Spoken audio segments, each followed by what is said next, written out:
Hello and welcome. So, this is the new Porsche VGT that was added to Gran Turismo with update 1.23. That's the wrong car.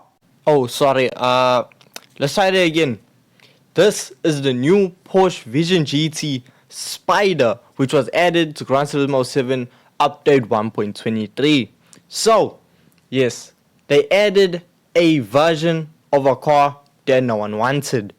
Now in today's video, we're going to see what is the difference between the standard version and the Spyder.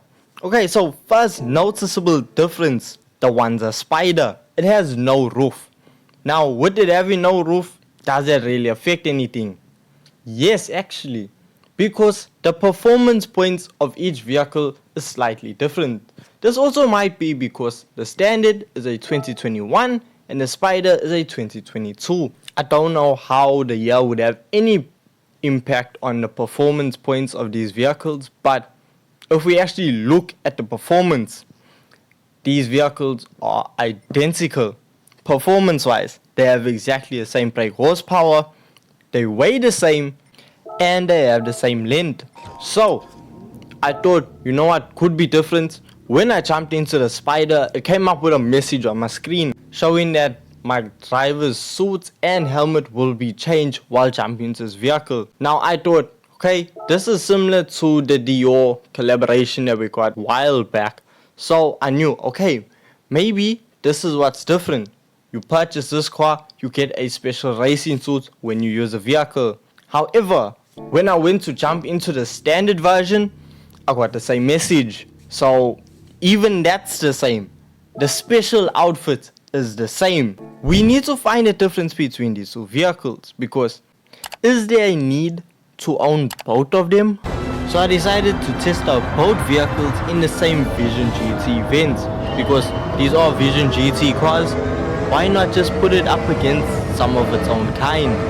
So first up we have the base standard original model. Now fun fact about this car, it's actually on the cover for Gran Turismo 7. It is actually a cover car. Some people may not have noticed that, some people may have known it. Now this car, when it comes to handling and performance overall around the circuit, acceleration, it's mind-boggling how fast this car just propels you forward. Braking, the braking isn't the greatest. That's the best way to put it. And what this car does suffer with a lot is understeer. You can be full lock and the car is just gonna go straight. You can brake, let off the brake. The car can do whatever you want to, but if the car decides to understeer, then it's going to understeer. I can get to grips with a car that understeers.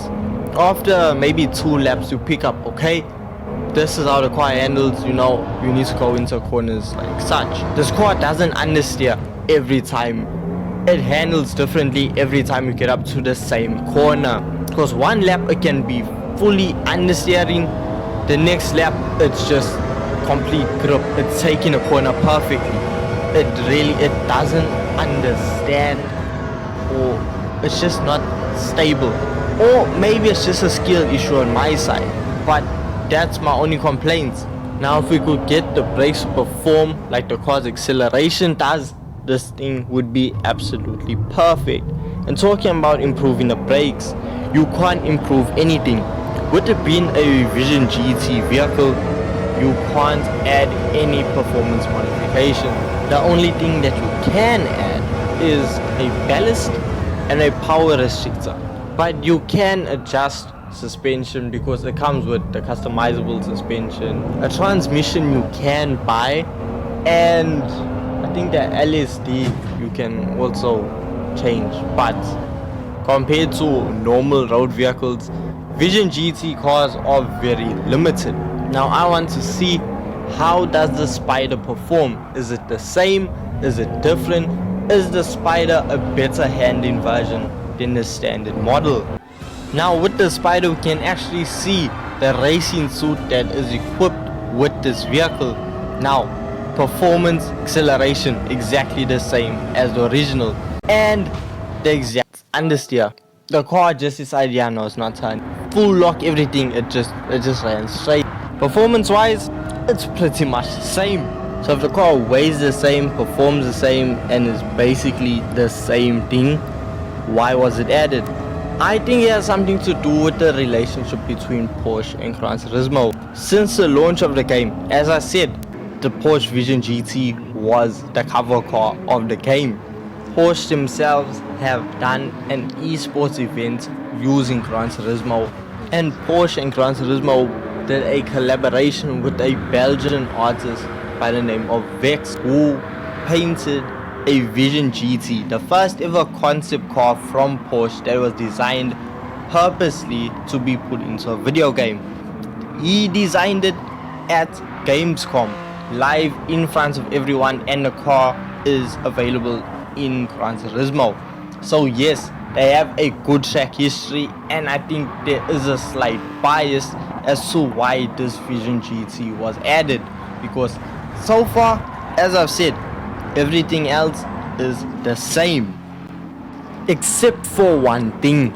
The Vision GT Spyder has a fun party trick that the standard one does not, and that is the Vision GT Spyder has the ability to put off-road tires on it. Yes, you can put dirt tires on a Vision GT car. So if you want to have a little bit of fun and break it off from every other circuit vehicle, throw some dirt tires on it and put it up against some Group B cars. And trust me, this car, due to its electric power, immediate torque, immediate acceleration, but still understeers and has poor braking off-road.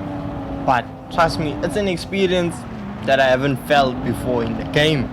So, is it a good decision to own both? No.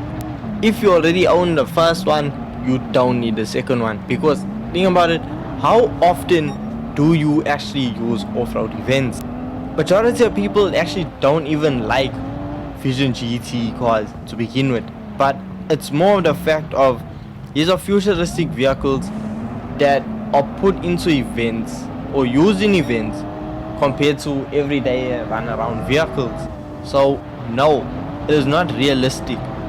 If we have more Vision GT events, yes, you can put more Vision GT cars. I'm not saying you should, but that's what you can do.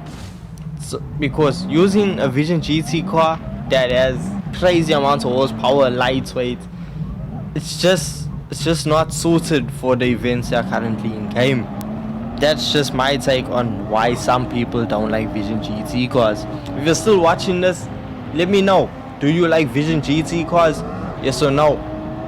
With all that being said, I don't really see the need or why you would need to own this vehicle unless you want to complete the menu book. But this car isn't setting any world records. But if you are looking for one that does set world records, you can check out the VW IDR, and you can also check out this video right now on screen.